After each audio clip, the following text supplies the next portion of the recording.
বৈষম্যবিরোধী ছাত্র আন্দোলনের নেতাদের প্রস্তাব মেনে জাতীয় সংসদ বিলুপ্ত ঘোষণা। শান্তিতে নোবেলজয়ী ড.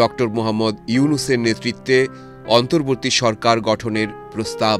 একই সাথে সেনাবাহিনীর শীর্ষ পর্যায়ে কয়েকটি রদবদল। চাকরিচ্যুত হন মেজর জেনারেল জিয়াউল আহসান। দীর্ঘ ৬.৫ বছর পর কারামুক্ত হলেন বিএনপি চেয়ারপারসন ও ৩ বারের সাবেক প্রধানমন্ত্রী বেগম খালেদা জিয়া। রাষ্ট্রপতি মোহাম্মদ শাহাবুদ্দিনের নির্দেশে তাকে মুক্তি দেওয়া হয়।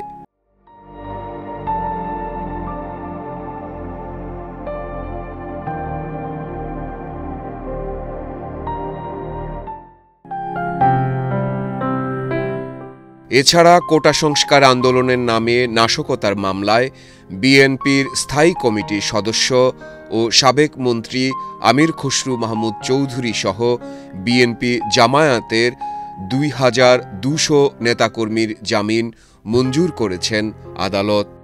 মঙ্গলবার ঢাকা মেট্রোপলিটন ম্যাজিস্ট্রেট আদালতে এ জামিন আবেদন করা হয়।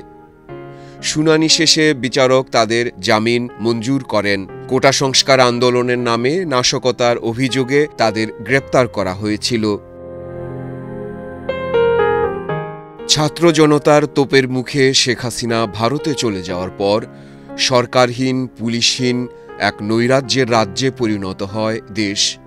বিভিন্ন স্থানে ভাঙচুর, অগ্নিসংযোগ ও লুটপাটসহ নানা রকম অরাজকতা শুরু হয়। ডাকাত আতঙ্ক ছড়িয়ে পড়ে রাজধানী ঢাকাসহ দেশের বিভিন্ন এলাকায়। কোটা সংস্কার আন্দোলনকে কেন্দ্র করে বাংলাদেশে চলমান অস্থিরতা বিবেচনায় রেল যোগাযোগ আপাতত বন্ধ রাখার সিদ্ধান্ত নিয়েছে ভারত। পরবর্তী সিদ্ধান্ত না আসা পর্যন্ত এই সিদ্ধান্ত বলবৎ থাকবে বলে জানিয়েছে ভারতীয় রেল কর্তৃপক্ষ।